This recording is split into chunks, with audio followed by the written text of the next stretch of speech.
ಈ ಪಲ್ಯದಲ್ಲಿ ಖಾರ ತುಂಬಾ ಜಾಸ್ತಿ ಇದೆ. ಪಾರ್ವತಿ, ಇದನ್ನ ತಿನ್ನಕ್ಕಾಗಲ್ಲ, ತೆಗ್ದಿಡು. ಏಯ್, ಉಪ್ಪು ಖಾರ ಜಾಸ್ತಿ ಆದ್ರೆ ಅಡಿಗೆ ಬಿಸಾಕ್ಬೇಕಾ? ಖಾರ ಜಾಸ್ತಿ ಆದ್ರೆ ಸ್ವಲ್ಪ ನಿಂಬೆ ಹಣ್ಣು ಹಿಂಡಿದ್ರೆ ಸರಿ ಹೋಗತ್ತೆ. ಓಹೋ, ಇದಕ್ಕೆ ಇಂಥ ವಿಷಯಕ್ಕೋಸ್ಕರ ನೀವು ಇರ್ಬೇಕು ಅತ್ತೆಮ್ಮ. ಅಂದ್ರೆ ನಿಮ್ ಅನುಭವ ಪಲ್ಯದಲ್ಲಿ ನಿಮ್ ಖಾರ ಕಮ್ಮಿ ಮಾಡೋದಕ್ಕೆ ಉಪಯೋಗ ಆಗ್ತಿದೆ ಅಲ್ವಾ ಅಂತಿದ್ದೀನಿ. ಅದನ್ನ ಬಿಟ್ಟು ನಿಮ್ಮ ಅನುಭವ ಬೇರೆ ಯಾವ ಕೆಲ್ಸಕ್ಕೂ ಬರಲ್ಲ ಬಿಡಿ. ಕೇಳಿಸ್ತು. ಲೇ ಸೀನು, ಹಾಗೆ ನೋಡೋದ್ ಬಿಟ್ಟು ಅಲ್ಲಿ ನಿಂಬೆಹಣ್ಣು ಇದೆ ಅಲ್ವಾ, ಅದನ್ನ ಕತ್ತರಿಸಿ ಅತ್ತೆಯವ್ರಿಗೆ ಕೊಡು. ಎಲ್ಲದ್ರಲ್ಲಿ ಹಿಂಡಿ ಖಾರ ಕಡಿಮೆ ಮಾಡ್ತಾರಲ್ವಾ. ಸರಿಯಪ್ಪ.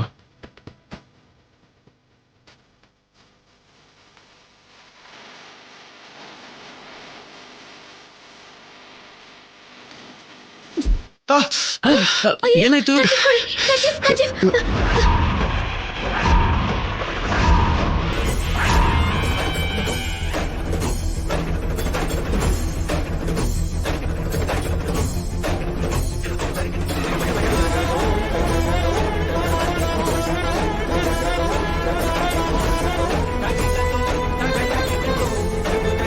ಎಲ್ಲಿದೆ ಕಚಿಫೆಲಿ? ಏಯ್, ಇಲ್ ಬಾ. ಖರ್ಚೀಫ್ಗೋಸ್ಕರ ಹುಡ್ಕೋದ್ ಬಿಟ್ಟು ಹೋಗಿ ಅವಳ ತರ ಮಾಡೋದಲ್ವಾ?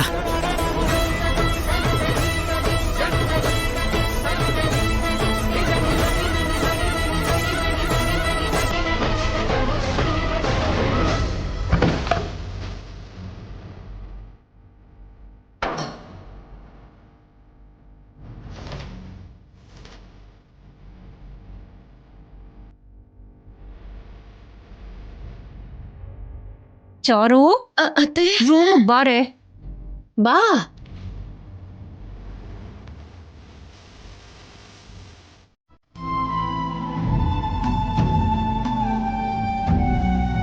ಆದ್ಯ ಅಂದ್ರೆ ಒಂದ್ ಸಮಯದಲ್ಲಿ ನನಗೆ ಒಳ್ಳೆ ಅಭಿಪ್ರಾಯ ಇರಲಿಲ್ಲ. ಆದ್ರೆ ಹೋಗ್ತಾ ಹೋಗ್ತಾ ಅವಳು ನನಗೆ ನನ್ನ ಸ್ವಂತ ಮಗಳ ಹಾಗೆ ಹತ್ರ ಆದ್ಲು. ಅವಳ ಮೇಲಿರೋ ಒಳ್ಳೆ ಉದ್ದೇಶದಿಂದಾನೆ ಸೀನು ಆದ್ಯ ಪ್ರೀತಿಸಿದೀವಿ ಅಂತ ಹೇಳ್ತಿದ್ದ ಹಾಗೇನೆ ಸರಿ ಎಂದೆ.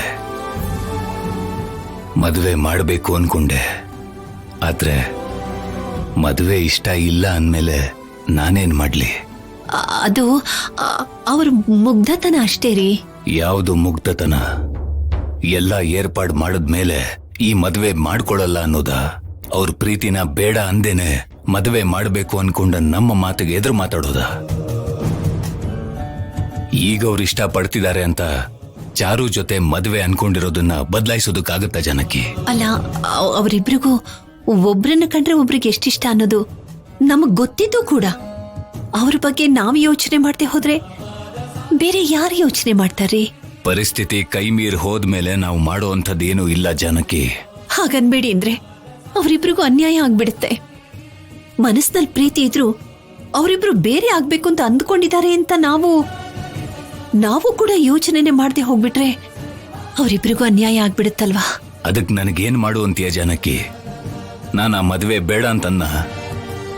ನಾನು ಎಷ್ಟೇ ಹೇಳಿದ್ರು ಕೇಳ್ದೆ ನಿರ್ಧಾರ ತಗೊಂಡಿದ್ದಾರೆ.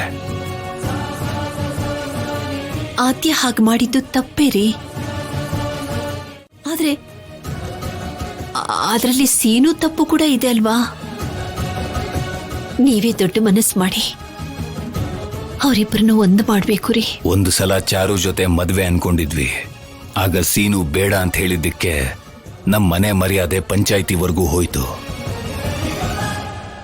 ಮತ್ತೆ ಅದೇ ತಪ್ಪು ಮಾಡೋಣ ಅಂತಿದ್ಯಾ ಜಾನಕಿ?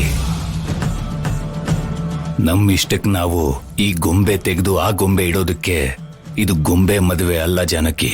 ಅವ್ರ ಪ್ರೀತಿ ಮೇಲೆ ಅವ್ರಿಗೆ ಗೌರವ ಇಲ್ಲದೆ ಇರೋವಾಗ ನಾವೇನ್ ಮಾಡಕ್ಕಾಗತ್ತೆ? ಏನೋ ಚಿಕ್ಕ ವಯಸ್ಸು, ಇಬ್ರು ಮುಂದಾಲೋಚನೆ ಇಲ್ದೇನೆ ಆ ರೀತಿಯೆಲ್ಲ ನಡ್ಕೊಂಡ್ಬಿಟ್ರು. ಕ್ಷಮಿಸಿ, ಚಾರು ಜೊತೆ ಅನ್ಕೊಂಡಿರೋ ಮದ್ವೆನ ಬೇಡ ಅಂದು ಮತ್ತೆ ಸೀನು ಆದ್ಯ ಮದುವೆ ಮಾಡ್ಬೇಕು ಅಂತಿದ್ಯಾ? ಒಂದು ಸಲ ಮದುವೆವರೆಗೂ ಬಂದು ನಿಂತು ಹೋಗಿದೆ. ಆ ಚಾರು ಅದೃಷ್ಟ ಚೆನ್ನಾಗಿದ್ದು ಮತ್ತೆ ಅವಳ ಜೊತೆನೆ ಮದುವೆ ನಿಶ್ಚಯ ಆಗಿದೆ. ಸೀನು ಅಂತ ಒಳ್ಳೆ ವ್ಯಕ್ತಿನ ಮದುವೆ ಮಾಡ್ಕೊಳ್ಳೋ ಅದೃಷ್ಟ ಆದ್ಯಾಗಿಲ್ಲ ಅಂದ್ಮೇಲೆ ನಾವೇನ್ ಮಾಡಕ್ಕಾಗತ್ತೆ ಜಾನಕಿ? ಹಾಗಲ್ಲ ರೀ, ಅವರಿಬ್ರು ಅಷ್ಟೊಂದು ಪ್ರೀತಿಸ್ತಿರೋದನ್ನ ನೋಡಿರೋದಕ್ಕೆ ಮದುವೆ ಮಾಡಬೇಕು ಅನ್ಕೊಂಡಿದ್ದೆ. ನನ್ ಮಾತನ್ನ ಗೌರವಿಸ್ಲಿಲ್ಲ. ಎಷ್ಟೇ ಹೇಳಿದ್ರೂ ಅರ್ಥ ಮಾಡ್ಕೊಳ್ಳಿಲ್ಲ. ಅವ್ರ ಮಾತು ಮೇಲೆ ಅವ್ರು ನಿಲ್ಲಿಲ್ಲ ಅಂತಂದ್ರೆ ನನ್ನ ಮಾತು ಮೇಲೆ ನಾನು ನಿಲ್ದೇ ಇರೋದಕ್ಕಾಗಲ್ಲ. ಒಂದೇ ಒಂದು ಸರ್ತಿ ಯೋಚನೆ ಮಾಡಿ. ಯೋಚನೆ ಮಾಡ್ತಿದ್ದೀನಿ ಸೀನು ಚಾರು ಮದುವೆನ ಹೇಗ್ ಮಾಡ್ಬೇಕು ಅಂತ.